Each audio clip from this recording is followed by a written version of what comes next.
ಇನ್ನೊಂದ್ ಪರ್ಫಾರ್ಮೆನ್ಸ್ ಮಾಡೇ ಬಿಡ್ತೀನಿ. ಮದ್ವೆ ಮನೆ ನಿನ್ ಕಾಲ್ ಮುಗಿತೀನಿ, ಸುಮ್ನಿದ್ ಬಿಡಪ್ಪ. ಆದ್ರೆ ಏನೋ ವ್ಯತ್ಯಾಸ, ಬಾರಲ್ಲಿ ಎಣ್ಣೆ ಹೊಡೆದ್ ಬೀಳ್ತೀವಿ, ಮದ್ವೆ ಮನೇಲಿ ಹೆಣ್ಗಳು ನೋಡ್ ಬೀಳ್ತೀವಿ, ಅಷ್ಟೇ ಕಣ ವ್ಯತ್ಯಾಸ. ಲೋ ಮಗ, ಇವನ್ ಯಾಕಾರ ಎಣ್ಣೆ ಕುಡಿಸಿದ್ವೋ ಗೊತ್ತಿಲ್ಲ, ಇವನೇನಾದ್ರೂ ಹೆಚ್ಚು ಕಮ್ಮಿ ಮಾಡಿ ಎಲ್ಲ ನಮ್ ತಲೆ ಮೇಲೆ ತತ್ತನಷ್ಟೇ. ಅದಕ್ಕೆ ನನ್ನ ಮಗನಿಗೆ ಕುಡಿಸ್ಬೇಡ ಅಂತ ಬಡ್ಕೊಂಡೆ. ಇವಾಗ ಕೃಷ್ಣನ ಬಂದ್ರೆ ನಾವು ಬಯಸ್ಕೋಬೇಕು. ಕೃಷ್ಣನ? ಯಾವ ಕೃಷ್ಣನು? ಅಣ್ಣ ಬಾಡಿ ಒಳಗಡೆ ಎಣ್ಣೆ ಇಳಿಸ್ಕೊಂಡ್ರೆ ಕೃಷ್ಣ ಅಲ್ಲ, ಮಿಲ್ಟ್ರಿ ಬಂದ್ರು ಐ ಡೋಂಟ್ ಕೇರ್ ಅಮ್ಮ. ಕೃಷ್ಣ ಅಂತ ಕೃಷ್ಣ ಯಾವನು ಅವನು? ಕೃಷ್ಣ ಬಂದ, ಕೃಷ್ಣ ಬಂದ, ಕೃಷ್ಣ ಬಂದ. ಬಂದ ಬಂದ ಬಂದ ಕೇಳಿಸ್ಕೊಂಡ್ರೆ ಚರ್ಮ ಸುಲ್ದಾಕ್ಬಿಡ್ತಾನೆ. ಪಾಪ ಕೃಷ್ಣ, ಇವ್ರು ಅವನಿಗೆ ಏನೇನೋ ಮಾಡಿ ತಲೆ ಕೆಡಿಸ್ತಾ ಇದ್ರೆ ಸಾಕು. ನಿಮ್ಮ ಹೆಸರು? ಕೃಷ್ಣ. ಕೃಷ್ಣ ಅವ್ರೆ, ಸ್ವಲ್ಪ ಈ ಕಡೆ ಬರ್ತೀರಾ? ಯಾಕೆ? ನನ್ ಫ್ರೆಂಡ್ನೇ ಮದ್ವೆ ಆಗೋ ನೀನು, ಸ್ವಲ್ಪ ಪ್ರಶ್ನೆಗಳು ಕೇಳ್ಬೇಕಿತ್ತು.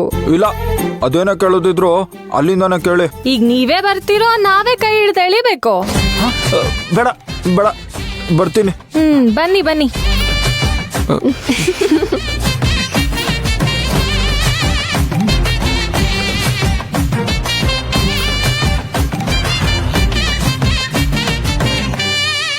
ಏನೇ ಇವ್ ನಮ್ ವಂಶಿ ಅಷ್ಟೇ ಹೈಟ್ ಇದಾನಲ್ವೇನೆ?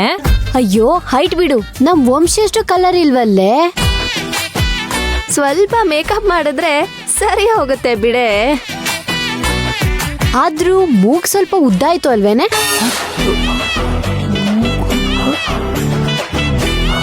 ಅಲ್ಲ ಕಣೆ, 6 ಪ್ಯಾಕು ಇಲ್ಲ ಇವನ್ಗೆ. ಆದ್ರೂ ನಮ್ ವಂಶಿ ಇವನಿಗೆ ಬಿದ್ದಿದ್ದಾಳೆ ಅಂದ್ರೆ ಇವನ ಹತ್ರ ಏನೋ ಸ್ಪೆಷಲ್ ಇದೆ ಅನ್ಸುತ್ತೆ. ನೀವೇನೋ ಮಾತಾಡ್ಬೇಕು ಅಂತ ಹೇಳಿದ್ರಲ್ಲ, ಏನ್ ವಿಷಯ ಅಂತ ಹೇಳಿ. ನಾವ್ ಮಾತಾಡ್ತಾನೆ ಇದೀವಲ್ರಿ. ಅದಲ್ಲ, ನನ್ನ ಹತ್ರ ನೀವೇನೋ ಹೇಳ್ತೀರಾ ಅಂತ ವಂಶಿ ಅವ್ರು ಹೇಳಿದ್ರು. ನಾವೇನ್ ಕೇಳಿದ್ರು ನೀವ್ ಹೇಳ್ತೀರಾ.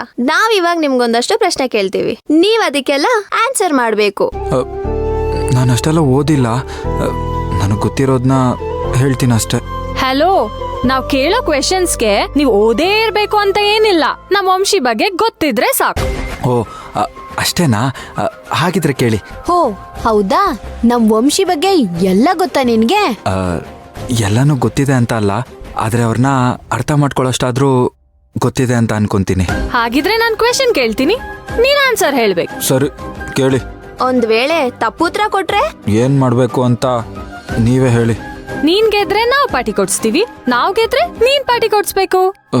ಆಯ್ತು, ನೀವ್ ಹೇಳಿದ ತರನೇ ಆಗ್ಲಿ. ಓಕೆ, ಹಾಗಿದ್ರೆ ಮೊದಲನೇ ಪ್ರಶ್ನೆ, ನಿಂಗೆ ವಂಶಿ ಅಂದ್ರೆ ನಿಜವಾಗ್ಲೂ ಇಷ್ಟನಾ? ಇಷ್ಟನೇ. ವಂಶಿನ ಮದ್ವೆ ಆದ್ಮೇಲೆ ಚೆನ್ನಾಗ್ ನೋಡ್ಕೋತಿರೋ ತಾನೆ? ನಾನು ಉಸಿರಿರೋ ತನಕನೂ ನಾನು ಅವ್ರನ್ನ ಜೋಪಾನವಾಗಿ ನೋಡ್ಕೋತೀನಿ. ಹೌದು, ಅವಳು ನಿಮಗೆ ಯಾಕಿಷ್ಟ ಆದ್ಲು? ಅವರು ನಮ್ಮನೆಯವ್ರನ್ನು ಕೂಡ ಅವ್ರ ಮನೆಯವ್ರ ತರನೇ ನೋಡ್ಕೊಂತಾರೆ. ಒಂದು ಹುಡುಗಂಗೆ ಒಂದು ಹುಡುಗಿ ಇಷ್ಟ ಆಗಕ್ಕೆ ಇದಕ್ಕಿಂತ ಇನ್ನೇನ್ ಬೇಕು ಹೇಳಿ? ಅವಳಿಗೆ ಏನ್ ತುಂಬಾ ಇಷ್ಟ? ಅವ್ರಿಗೆ ಕೂಡು ಕುಟುಂಬದ ಸೊಸೆ ಆಗ್ಬೇಕು ಅನ್ನೋದೊಂದು ಆಸೆ. ಆಮೇಲೆ ನಾನ್ ವೆಜ್ ಅಂದ್ರೆ ಅವ್ರಿಗೆ ತುಂಬಾ ಇಷ್ಟ. ಆಮೇಲೆ ವಟ ಅಂತ ಮಾತಾಡೋದು ಅವ್ರಿಗೆ ತುಂಬಾ ಇಷ್ಟ. ಅವಳು ಮಾತಾಡ್ಬೇಕಾದ್ರೆ ನೀನೇನಂತ ಮಾತಾಡ್ತೀಯಾ? ಏನಂತ ಉತ್ತರ ಕೊಡ್ತೀಯಾ? ಅವರು ಎದುರುಗಡೆ ಇರೋರ್ಗೆ ಮಾತಾಡಕ್ ಬಿಟ್ರೆ ತಾನೆ ಉತ್ತರ ಕೊಡೋಕೆ.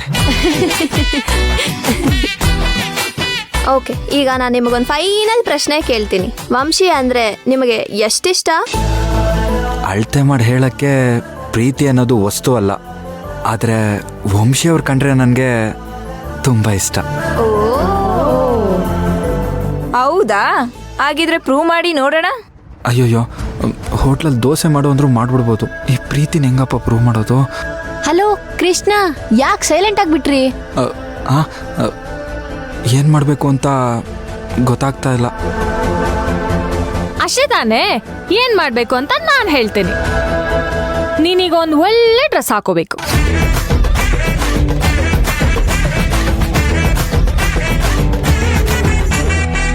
ಇದೆಲ್ಲಾನು ನೀನ್ ಮಾಡ್ತೀಯಾ? ಏನು ಇಷ್ಟೆಲ್ಲ ಮಾಡ್ಬೇಕಾ? ಯಾಕೆ, ನಿನ್ ಕೈಯಲ್ಲಿ ಇದೆಲ್ಲ ಮಾಡೋದಕ್ಕೆ ಆಗಲ್ವಾ? ನನ್ಗಿದೆಲ್ಲ ಮಾಡೋದಕ್ಕೆ ಆಸೆನೆ, ಆದ್ರೆ ವಂಶಿಯವ್ರನ್ನ ನೋಡಿದ್ರೆ ನನಗ್ ಧೈರ್ಯನೇ ಬರಲ್ವಲ್ಲ. ನಿಂಗೆ ಧೈರ್ಯ ಬರೋ ತರ ನಾವು ಮಾಡ್ತೀವಿ, ಅದ್ರ ಬಗ್ಗೆ ನೀನ್ ತಲೆ ಕೆಡ್ಸ್ಕೋಬೇಡ. ಆ?